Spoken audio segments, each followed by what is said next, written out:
দুই দেশের নিরাপত্তা বাহিনীর সংঘাতে রণক্ষেত্র থাইল্যান্ড কম্বোডিয়া সীমান্ত নিহতের সংখ্যা বেড়ে ১৬। জীবন বাঁচাতে পালাচ্ছে লাখো মানুষ, ধৈর্য ধরার আহ্বান গুতেরেসের। হামাসের ওপর দায় চাপিয়ে যুদ্ধবিরতির আলোচনা থেকে সরে গেল ইসরায়েল। যুক্তরাষ্ট্র ফিলিস্তিনকে রাষ্ট্র হিসেবে স্বীকৃতি, ফ্রান্সের পরিকল্পনার নিন্দা। গাজায় একদিনে নিহত ৬২। ওমান উপসাগরে উত্তেজনা, ইরানি সেনাদের হুঁশিয়ারির পর পিছু হটল মার্কিন যুদ্ধজাহাজ। উস্কানিমূলক আচরণ বন্ধ করতে ওয়াশিংটনকে সতর্ক করল তেহরান। এবং ইস্তাম্বুলে রাশিয়া ইউক্রেন যুদ্ধবিরতির আলোচনায় নেই অগ্রগতি। কিয়েভকে আরও সামরিক সহায়তা দিচ্ছে ওয়াশিংটন। নেটো পাল্টাপাল্টি হামলা অব্যাহত। দুই দেশের নিরাপত্তা বাহিনীর সংঘাতে রণক্ষেত্রে রূপ নিয়েছে থাইল্যান্ড কম্বোডিয়া সীমান্ত। নিহতের সংখ্যা বেড়ে দাঁড়িয়েছে ১৬ জনে, আর আহত হয়েছেন অন্তত ৪৬ জন। জীবন বাঁচাতে থাই সীমান্ত থেকে পালিয়ে গেছে অন্তত ১ লাখ বেসামরিক মানুষ, আর সীমান্তবর্তী গ্রাম থেকে বাসিন্দাদের নিরাপদে সরিয়ে নিচ্ছে কম্বোডিয়াও। উভয় পক্ষকে ধৈর্য ধরতে বলেছেন জাতিসংঘের মহাসচিব আন্তোনিও গুতেরেস। আর চলমান সংকট নিয়ে উদ্বেগ প্রকাশ করেছে চীনও।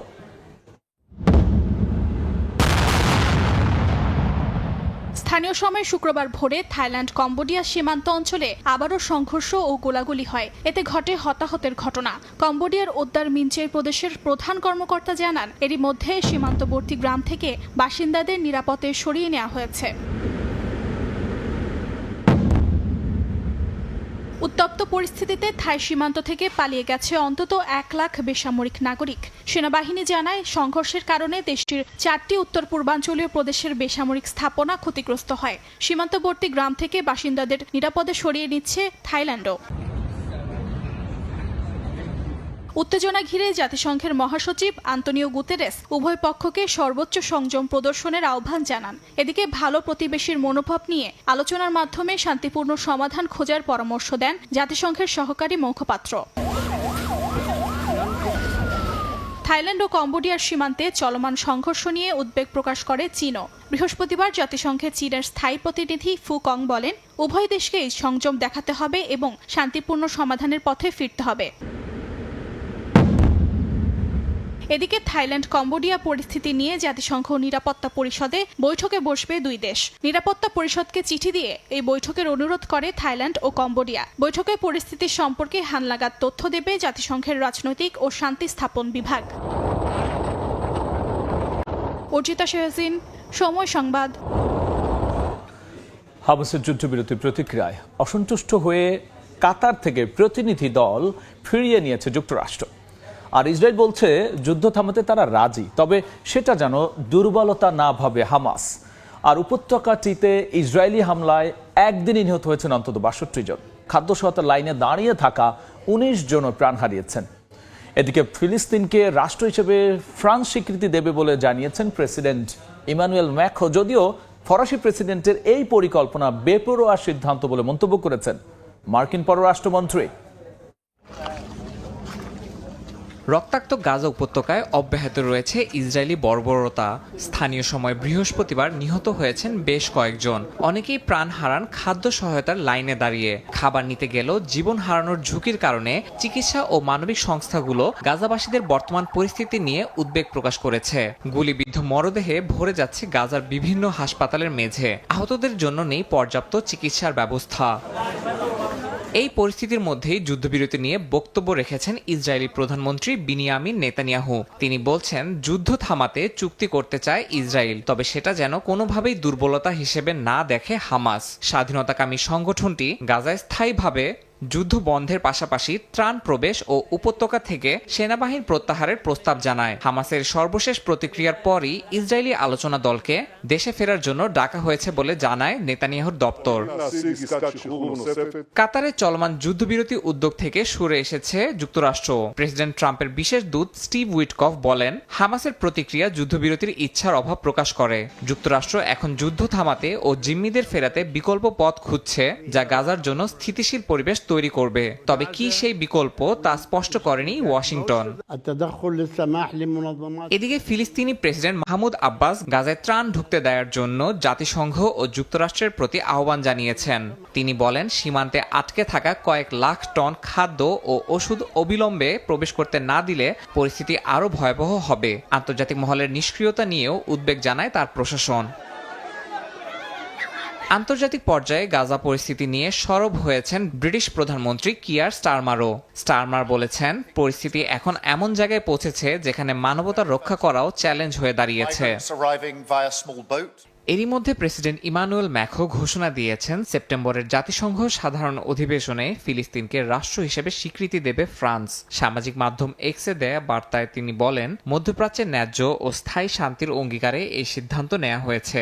একই সঙ্গে গাজায় যুদ্ধ থামানো, মানবিক সহায়তা প্রবেশ নিশ্চিত করার আহ্বান জানান তিনি। ইয়াসিন মোহাম্মদ জিসান, সময় সংবাদ। ওমান উপসাগরে টহলরত মার্কিন যুদ্ধজাহাজকে পিছু হটতে বাধ্য করেছে ইরানের সেনারা। ইরানের জলসীমার কাছে পৌঁছে যায় মার্কিন যুদ্ধজাহাজ ডেস্ট্রয়ার ইউএসএস ফিটজেরাল্ড। দ্রুত সেটিকে সরে যেতে তখন সতর্কবার্তা পাঠায় ইরানের সামরিক হেলিকপ্টার। আর জবাবে মার্কিন রণতরী থেকে গুলি করার হুমকি দিলে বেড়ে যায় উত্তেজনা। এক পর্যায়ে পিছু হটে যুদ্ধজাহাজটি। যুক্তরাষ্ট্রের দাবি, ফিটজেরাল্ড আন্তর্জাতিক জলসীমায় ছিল, তবে তেহরান বলছে এটি মার্কিন সেনাদের উস্কানিমূলক আচরণ।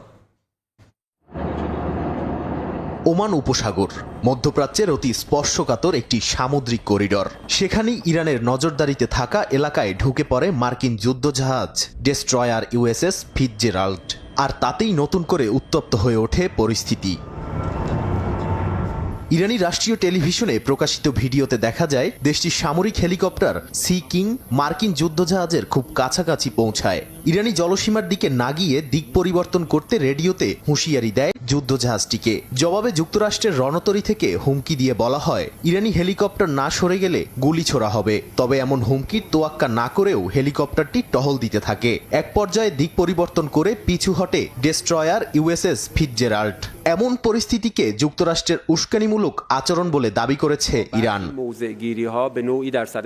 ঘটনার পরপর মার্কিন প্রতিরক্ষা মন্ত্রণালয় জানায়, ঘটনাটি ছিল পেশাদার ও নিরাপদ, কোনো মিশনে প্রভাব পড়েনি। তাদের দাবি, ফিটজেরাল্ড আন্তর্জাতিক জলসীমায় ছিল এবং ইরানি হেলিকপ্টারই তাদের কাছে চলে গিয়েছিল। ওমান উপসাগরে সামরিক উত্তেজনার পর কূটনৈতিক লড়াই হয় জাতিসংঘে।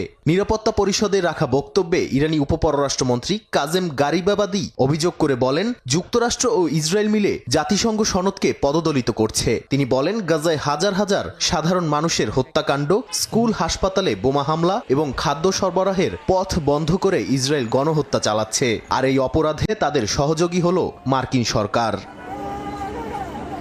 এদিকে সাবেক মার্কিন দূত রবার্ট ম্যালি এক সাক্ষাৎকারে বলেন, ইরানে হামলা যুক্তরাষ্ট্রের ভুল সিদ্ধান্ত ছিল। এর পরিণতি হবে দীর্ঘমেয়াদী, অনিশ্চিত এবং মার্কিন নিরাপত্তা নীতিকে হুমকির মুখে ফেলবে। ম্যালির বক্তব্য অনুযায়ী এই হামলায় শুধু পরমাণু কেন্দ্র নয়, হাসপাতাল ও আবাসিক এলাকাও আক্রান্ত হয়েছে। এ কারণে তেহরানে সরকার বিরোধী নয়, বরং জাতীয়তাবাদী আবেগ বেড়েছে। এমন পাল্টাপাল্টি উত্তেজনার মধ্যে ইরান স্পষ্ট জানিয়ে দিয়েছে, পরমাণু আলোচনায় ফিরতে হলে যুক্তরাষ্ট্রকে বিশ্বাস অর্জন করতে হবে। তেহরান বলেছে, পরমাণু সমঝোতার অধিকার স্বীকার, গোপন যুদ্ধ চালানো বন্ধ এবং নিষেধাজ্ঞা তুলে নেয়াই হবে আলোচনার শর্ত।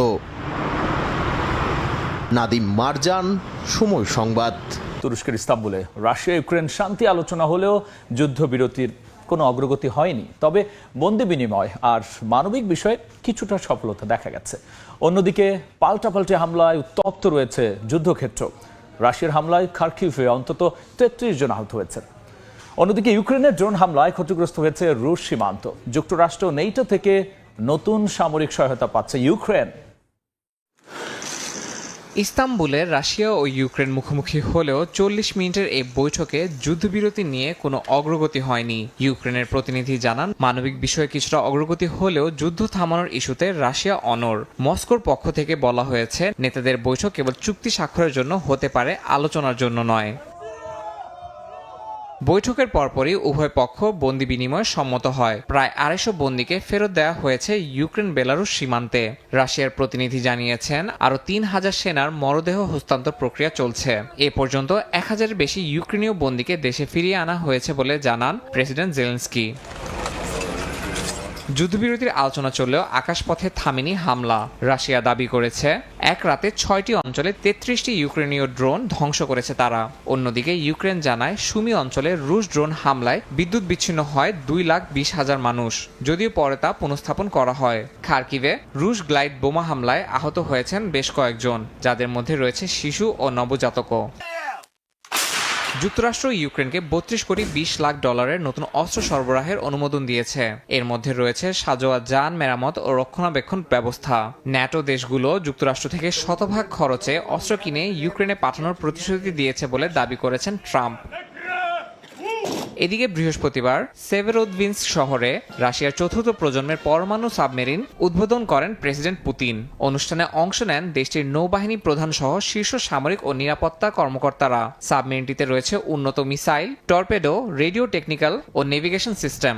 এটি উচ্চমানের গোপনতা ও কৌশলগত গতিশীলতা বহন করবে বলে জানিয়েছে ক্রেমলিন।